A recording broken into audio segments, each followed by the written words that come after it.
नमस्कार मंडळी, मी वैशालीच्या किचनमध्ये तुमचं स्वागत। आज आपण करणार आहोत मुगाच्या डाळीची भजी। त्यासाठी 3 तास भिजवलेली मुगाची डाळ, लाल तिखट, कोथिंबीर, आलं, लसूण आणि मिरची, तांदळाचं पीठ, धने व कांदा।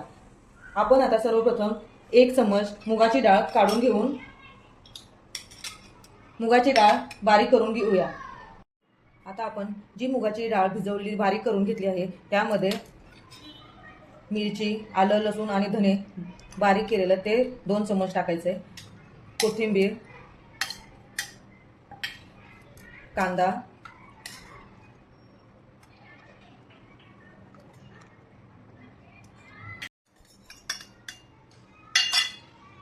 दोन चम्मच तांदळाचे पीठ,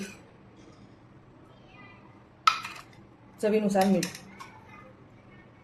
आणि जी आपण डाळ 1 चम्मच ठेवली होती ती डाळ टाकायची आणि हे सर्व मिश्रण एकत्र चांगले फेटून घ्यायचे। 2 मिनिट चांगलं फेटून घेतल्यानंतर गरम तेलामध्ये छोटी छोटी भजी काढायची, जेणेकरून ते आतमधून पण चांगली भाजली जातात।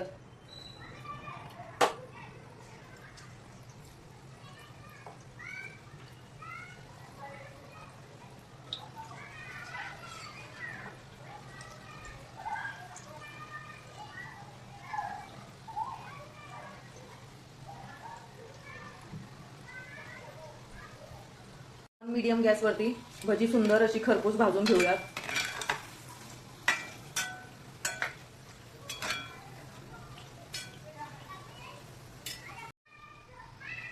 आपली आता मुगाची भजी भाजून तयार झाली आहे, हे काढून घेऊयात।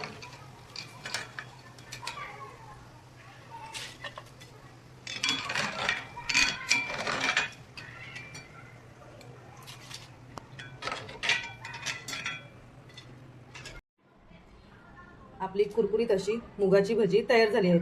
त्याबरोबर पुदिन्याची चटणी। आवडल्यास नक्की करून पहा आणि चॅनेलला सबस्क्राईब केलं नसेल तर सबस्क्राईब करायला विसरू नका। धन्यवाद।